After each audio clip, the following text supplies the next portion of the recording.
수술하신 지 벌써 2주가 넘었네요. 그동안 수고 많으셨어요. 충분히 회복되신 분도 계실 거고, 어떤 분은 아직까지 잠붓기와 멍이 남아서 걱정을 하고 계실지도 모르겠어요. 하지만 걱정하지 마세요. 앞으로 더 좋아질 일밖에 안 남았어요. 마지막 드레싱도 다 끝나고 실밥도 다 빼셨을 거예요. 하지만 다 끝났다고 생각하지 마세요. 그리고 경과진료 보러 잊지 말고 꼭 와주세요. 문제가 생긴 걸 환자분들은 모를 수도 있거든요. 혹시라도 생길 수 있는 문제를 미리 빠르게 파악하고 적절한 조치를 취해 드릴 수 있어요. 혹시라도 불편한 내용이 있으시다면 빠짐없이 잘 얘기해 주세요. 궁금하신 것도 충분히 물어보시고요. 경과 중에는 언제라도 문제가 생긴 것 같다고 느껴지면 고민하지 마시고 바로 병원으로 연락 주시고 내원해 주셔야 돼요. 초기에 적절한 조치를 취하면 대부분은 아무 문제 없이 해결 가능해요. 방치하면 가볍게 해결할 일이 재수술까지 필요한 큰 문제로 변해버리는 수도 있어요. 수술 후 6개월 이상, 길게는 1, 2년까지 아직 수술 부위가 회복되고 성숙되고 있는 단계예요. 반복적인 물리적 압박이나 자극은 좋지 않습니다. 겉으로는 회복된 것처럼 보일 수 있지만 아직 안쪽은 그렇지 않을 수도 있거든요. 항상 부주의로 인한 큰 문제들이 1개월 전후로 많이 생겨요. 가장 방심하게 되는 시기거든요. 실밥 제거한 부위에 흉터가 걱정된다면 흉터 연고를 사용하시는 것도 도움이 됩니다. 다만 상처가 완전히 아물어서 분홍색 새살이 돋은 걸 충분히 확인한 다음에 사용해 주세요. 너무 급하게 사용하시면 오히려 염증을 일으키기도 합니다. 흡연과 음주는 1개월까지는 자제해 주세요. 그리고 일반적으로는 길수록 좋다고 얘기해요.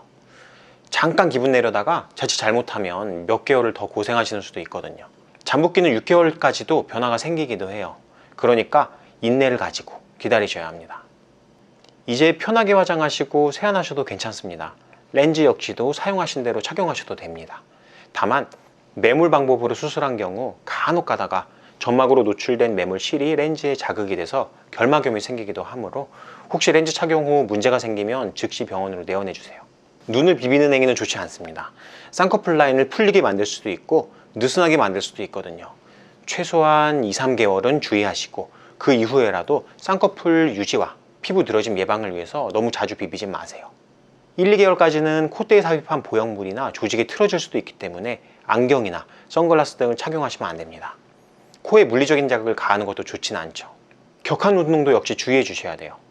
무리해서 격한 운동을 하시면 아무래도 외부 충격과 같은 위험에 노출이 되므로 부주의 시에 큰 문제를 발생시킬 수도 있습니다.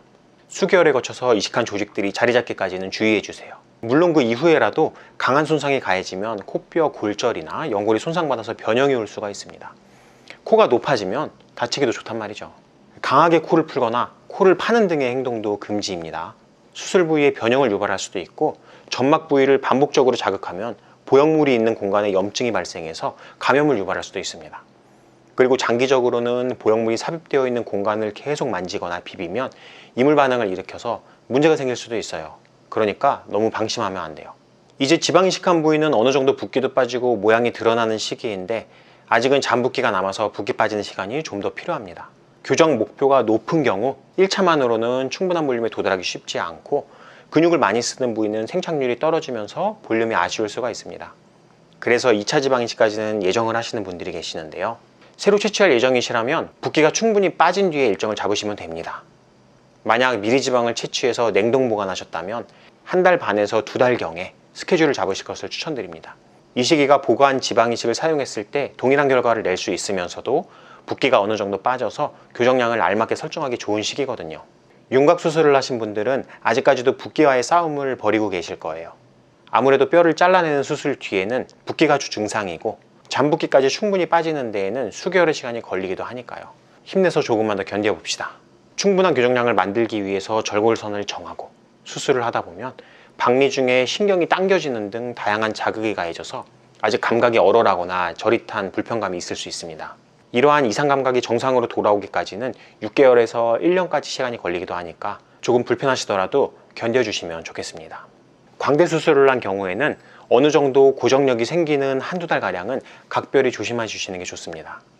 너무 단단하고 질기는 음식을 씹거나 양치를 강하게 한다거나 입을 크게 벌리는 행위는 좋지 않습니다. 그리고 수술받은 부위에 충격이나 강한 압박이 가해지지 않도록 주의해야 합니다. 고정해 놓은 부위가 부러지기도 하거든요. 유압은 1, 2개월가량 시간이 필요하고 엑스레이나 CT상으로 유압이 확인되는 데까지는 6개월 이상의 오랜 시간이 소요되기도 합니다. 보정 속옷은 1에서 2개월까지 착용하게 되는데 경과에 따라서 윗밴드는 조기에 푸는 경우도 있습니다. 보형물주의로 캡슐이 어느 정도 만들어지고 자리 잡을 시기가 되면 보정 속옷으로부터 해방될 시기가 다가오게 되는데요. 보정 속옷을 입지 않더라도 가슴의 특정 부위를 꽉 조이는 압박 브라나, 와이어 브라는 착용을 하지 않는 게 좋습니다. 약간 여유가 있는 느낌의 스포츠 브라나, 노와이어 브라를 착용하실 것을 권해드립니다. 아직은 완전히 회복된 게 아니므로 가슴 근육을 많이 사용하는 격한 운동은 안 됩니다.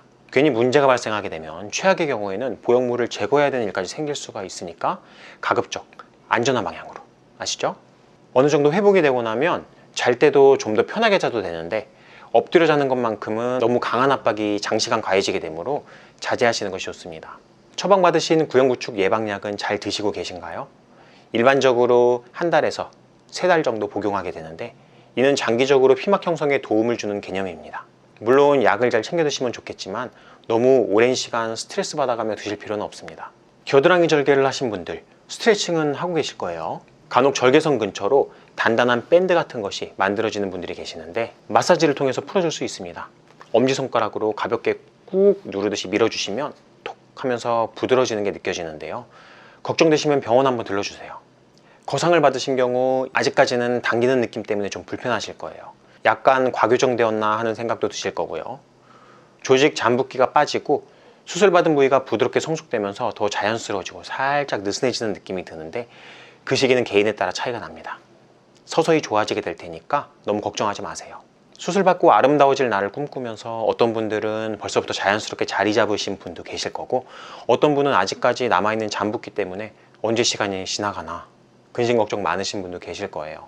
개인마다 약간의 차이는 있겠지만 잘 관리해서 문제없이 회복된다면 분명히 좋은 결과 얻으실 수 있을 테니까 너무 걱정하지 마세요.